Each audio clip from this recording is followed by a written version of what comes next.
Bonjour Monsieur Paul, merci de nous recevoir aujourd'hui au marché pour évoquer, préciser les actions de votre programme. Pour ce qui concerne le volet de l'économie locale, dans un premier temps, pourquoi avez-vous décidé de nous accorder cette interview un samedi au marché? Alors déjà, merci de me poser cette question parce que la raison, elle est simple. Le marché est quand même le cœur de l'économie de Vic. Nous avons un gros tissu riche de commerçants sédentaires, mais ce tissu doit être renforcé par le marché qui a lieu tous les samedis. Nous sommes le 5e marché du département, un des plus gros de toute façon, le plus gros du nord du département, le plus gros de la communauté de communes.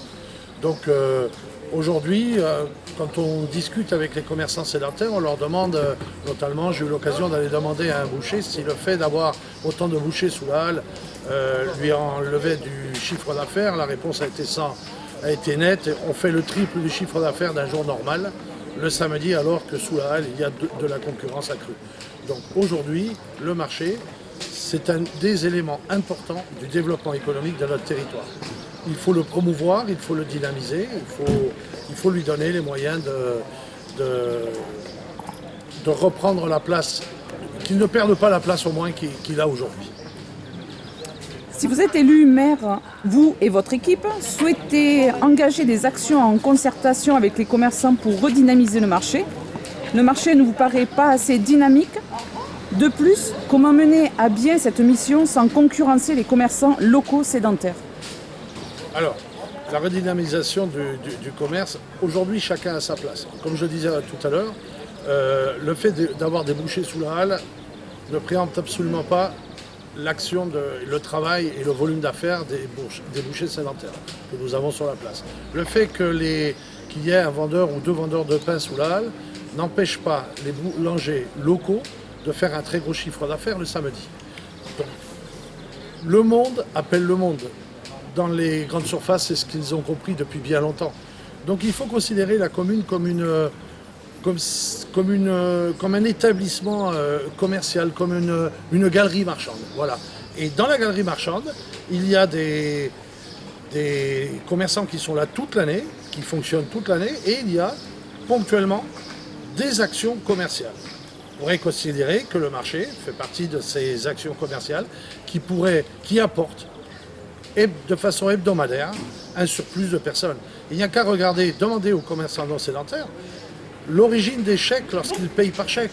Ils viennent de tout le bassin du 64, du Montané, Limbeil, mais aussi de 32, du Gers, de Villecontal, bien plus loin. Il y en a qui viennent de Bironde faire leur marché.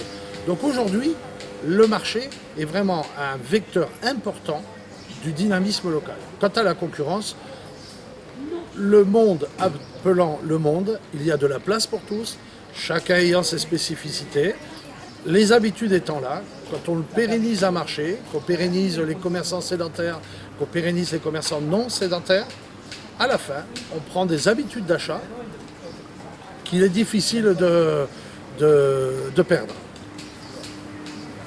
Vous envisagez de développer l'implantation d'entreprises? Si je ne me trompe pas, le maire n'a pas la compétence pour une telle action. Comment pensez-vous réaliser cet objectif?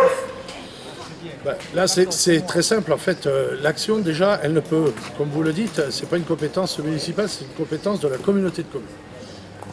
En étant présent, contrairement à ce qui s'est passé depuis ces dernières années, puisque le maire, vice-président, a été à peu près présent à la moitié des conseils communautaires, alors qu'il est indemnisé quand même comme un vice-président.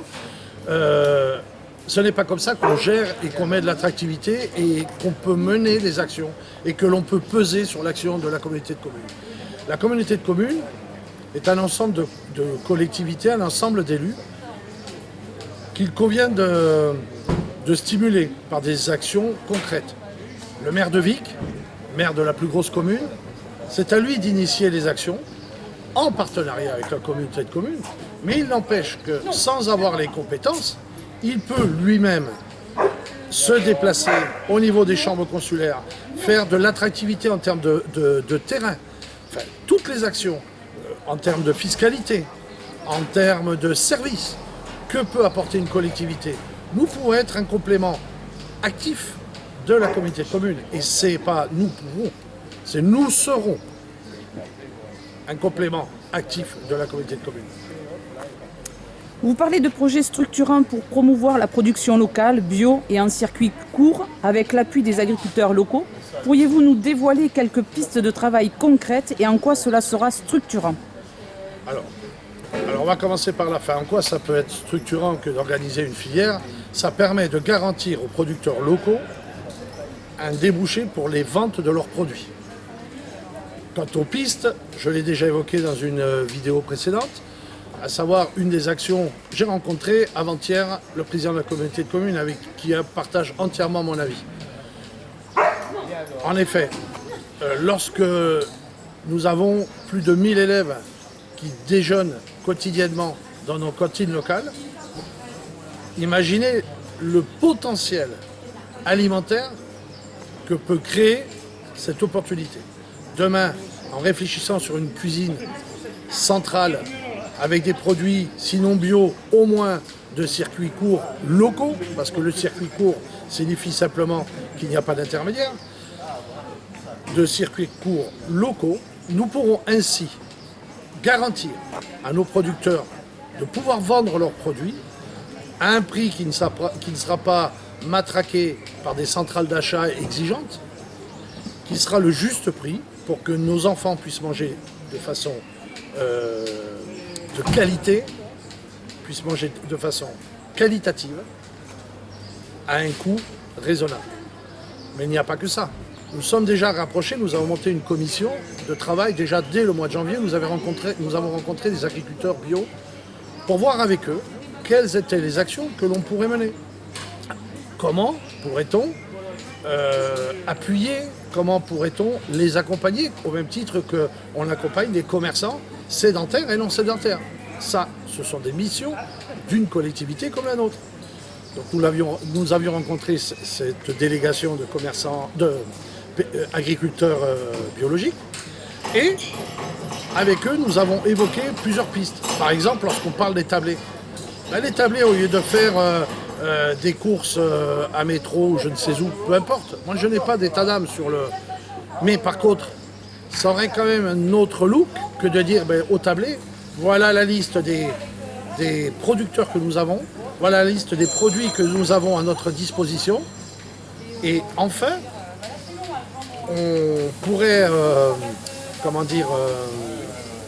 utiliser, leur mettre un cahier des charges qui les oblige à travailler avec les produits locaux, les produits dans un rayon que nous définirions ensemble. Au niveau national, le tourisme semble être un vecteur de l'économie locale. Or, vous ne l'évoquez pas dans votre programme de campagne. Envisagez-vous, avec votre équipe, de mener quelques actions sur ce plan de l'économie? Alors, le tourisme, c'est vrai qu'il n'est pas évoqué dans notre programme parce que le tourisme a été le parent pauvre de la fusion des 3 communautés de communes.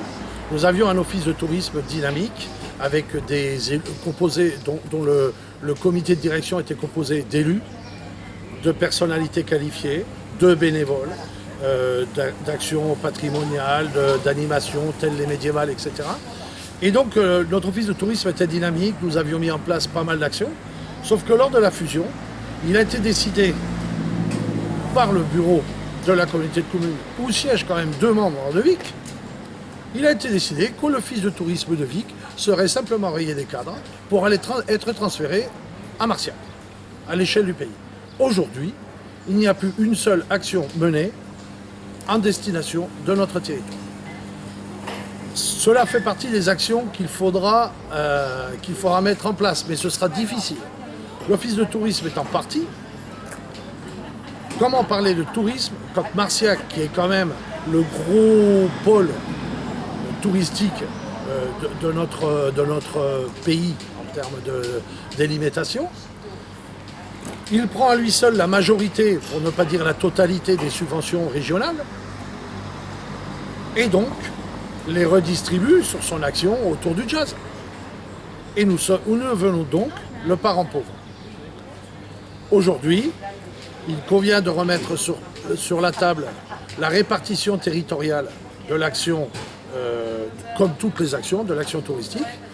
Un des projets que nous avons, c'est de réfléchir. C'est un projet qui est récurrent depuis des années, mais que nous aimerions quand même, sur le mandat qui arrive, là, sur les 6 ans, arriver à trouver une solution.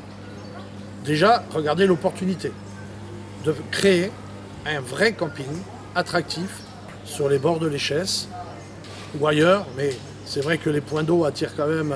Nous avons des coins qui sont merveilleux esthétiquement et à proximité du centre-ville. Donc la réflexion de créer un camping, ce sera vraiment un projet. Nous allons charger un bureau d'études spécialisé dans le tourisme pour réfléchir sur ce projet-là. Nous n'avons pas les certitudes puisqu'il faut savoir s'il y a le marché.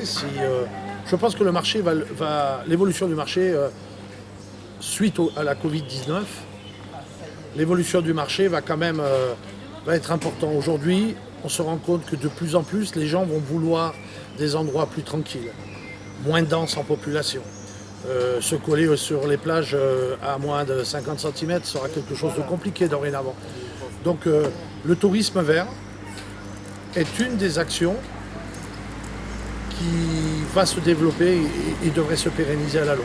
Donc je pense que nous avons suffisamment d'atouts sur notre territoire pour apporter l'attractivité nécessaire aux touristes venant de France et d'étrangers. Merci Monsieur Paul. Merci.